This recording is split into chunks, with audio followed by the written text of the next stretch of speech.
La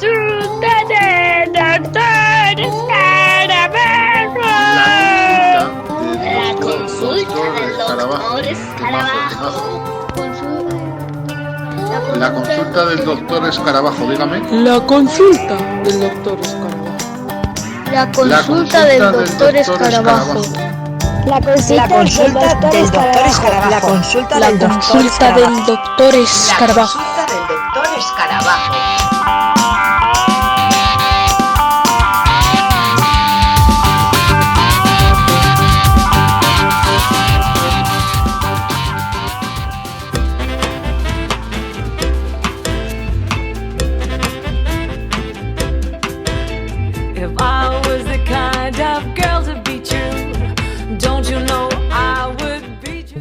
Yeah, thank you. I've been in the music world a long time, it's true, more than 35 years.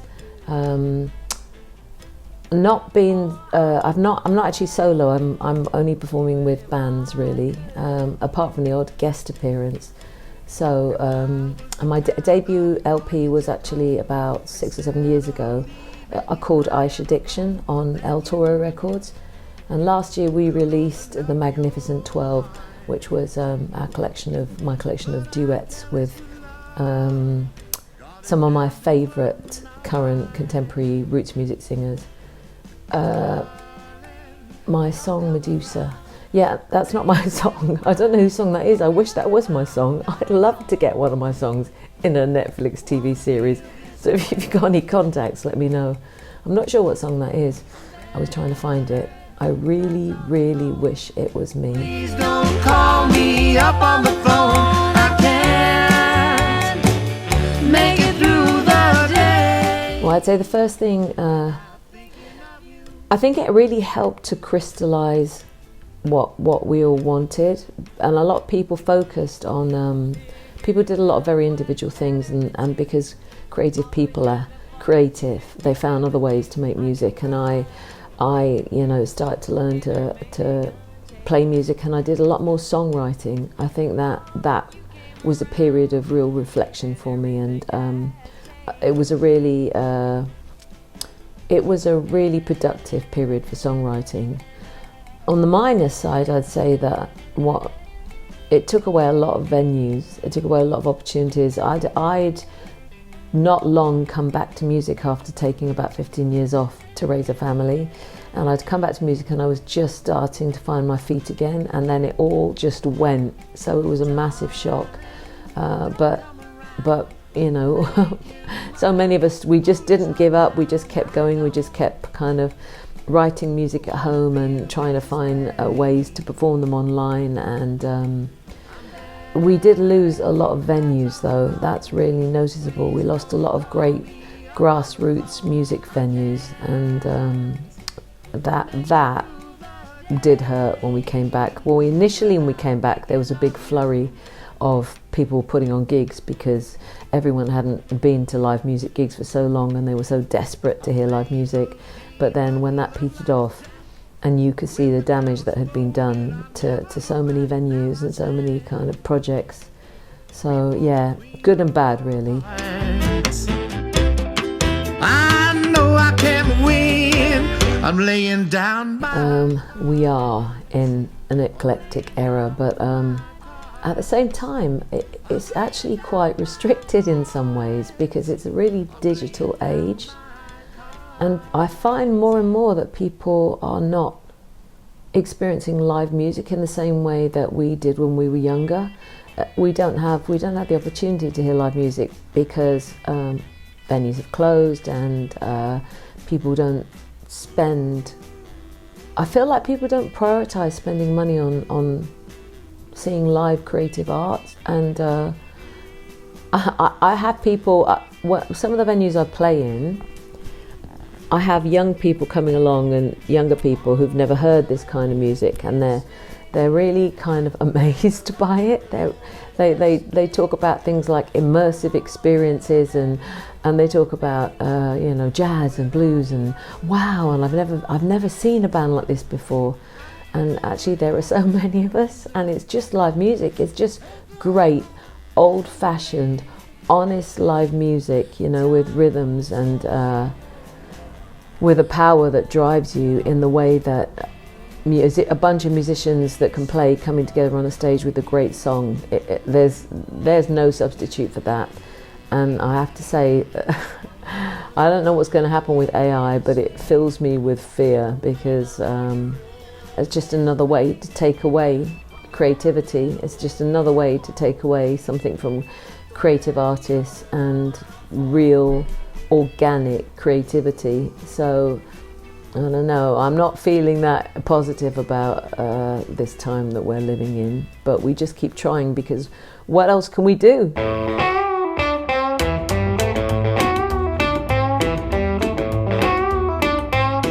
So prior to the Magnificent 12, I'd only had one album release. It was a solo album that called Aisha Addiction, that we recorded in Barcelona with a Spanish band and on El Toro Records, and it was a solo album. So it was mostly my original material, but it was a solo album. And the Magnificent 12 is a project that I have been wanting to do for a very, very long time.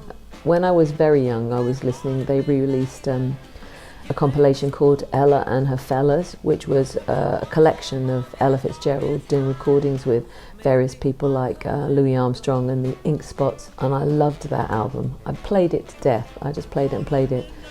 And I think I also love collaborating with other musicians, because you never know what magic can come out of that. And so one or two duets came up on the first album, and I wrote more songs that I thought could work as duets. And as I wrote more songs, I began talking to people. I thought, I'll have a couple of duets on my next album. And somehow that changed into like so many duets. I thought, I'm going to have to do a separate album with these duets. And then to my enormous surprise and pleasure, so many great people that I asked to collaborate with me said yes. And then the project became its own thing. It became an entire project of duets with wonderful people like Big Sandy and Ray Gelato and Paul Ansell and Big Joe Lewis and Carl Sonny Leyland. So many people gave their talent and their time, and I'm so grateful, because the album, I'm so happy with the album. I'm so proud of it, and I'm proud of the songs, and I'm very critical of my own work, so I wouldn't say, yeah, I love everything on it, because I can always listen to something and think, well, that could have been better. But on the whole, as a whole body of work, I'm probably more happy with that than anything else I've ever done. Come in. Good morning, midnight. Why don't you come in?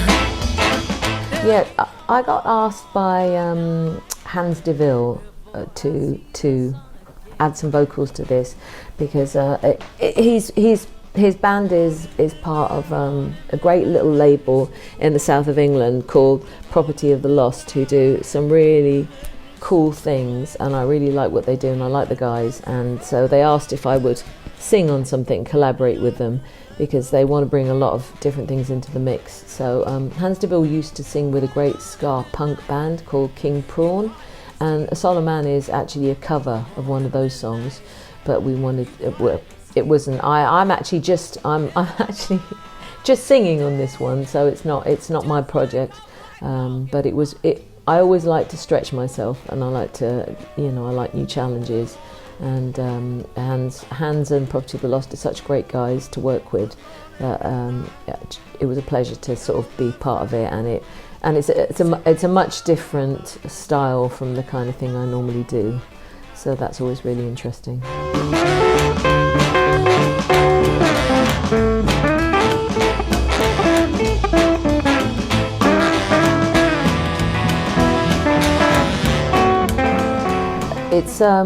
It's actually, we have a new album.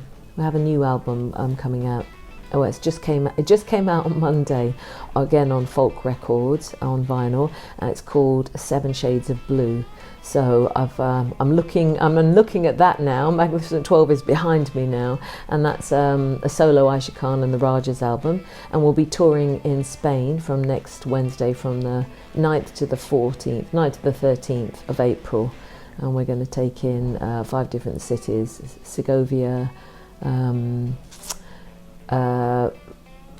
Madrid, we're going to be in Valencia, we're going to be in a bunch of other cities, and that'll be great. I'm bringing a UK band, so my expectations are now all about 7 Shades of Blue. But I really, I have a lot of love for the Magnificent 12. It was such a big project, and it took so long to pull that together, to write the songs, to get the guest artists, and I think as a piece of work, I think I'll always hope that it wins me new fans, and hope that people like the songs, because some of those songs, I really, really love some of those songs, like Traveling Heavy is one of my favourite songs that I've ever written, and I hope the record continues to win new fans and new listeners, and I hope that people continue to enjoy it, and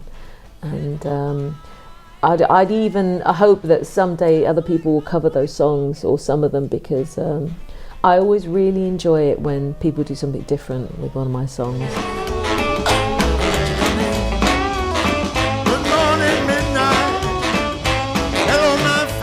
I hope my concerts are danceable, and I hope that they're emotional and passionate, because when I'm on stage and when the music really takes me, I can't help but move, and I hope it makes other people move too.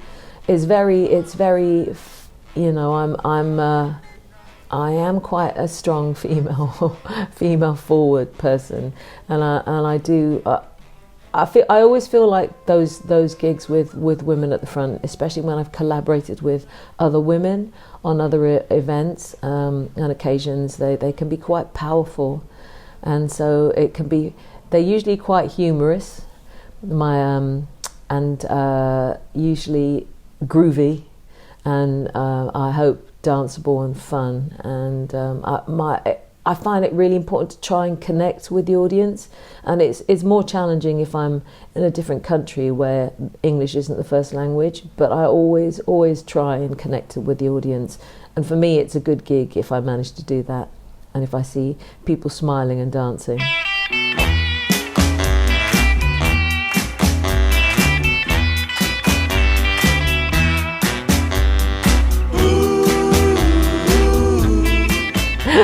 What's going on in the world right now really scares me. I don't know, I feel like everything seems a bit out of kilter since the pandemic, and it never really felt like it kind of went back to normal, whatever normal is. And I feel like we're in for a real period of upheaval. I think people are going to really struggle. You know, there's since Brexit, which by the way I never voted for and I didn't want. Since Brexit for England, we've been, we've been in a financially hard times, and certainly it's been a lot harder for ordinary people. And it looks to me like the rich just keep getting richer, and the poor keep getting poorer. And I think things are going to get tougher, and I don't actually know where this is going to end up. So yeah, not very positive. Sorry. Come on, little baby, and kiss me. Future plans. So yeah, as I said, but I'll say again, we're really excited. This week we have a brand new album out called 7 Shades of Blue by Aisha Khan and the Rajahs, a collection of almost entirely original songs apart from one cover. I'm really, really happy with the songs, including the title track 7 Shades of Blue, and we're going on tour in Spain next week, so that's very, very exciting. And we're really, really looking forward to that, because we have quite a lot of following in Spain. So, yeah, we hope we get to see many great people there, and that people love the album. And then after that, I don't know, well, I'll think about recording songs for the next album.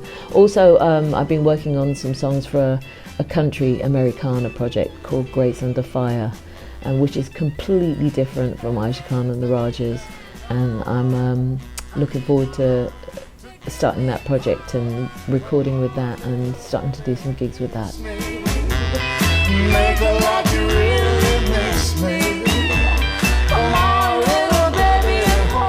Hola, all you gorgeous followers of Hysterica's Grabaciones. This is Aisha from Aisha Khan and the Rajahs. I really hope you like our new album, 7 Shades of Blue, out now on vinyl and folk records. And we'll be touring in 5 cities in Spain from the 9th to the 13th of April. I hope you can get along and see us live, because that'll be a lot of fun. And if you can't do any of those things, you can find us on Spotify or Instagram or Facebook as Aisha Khan or Aisha Khan Singer. Hope to see you soon. Vamos!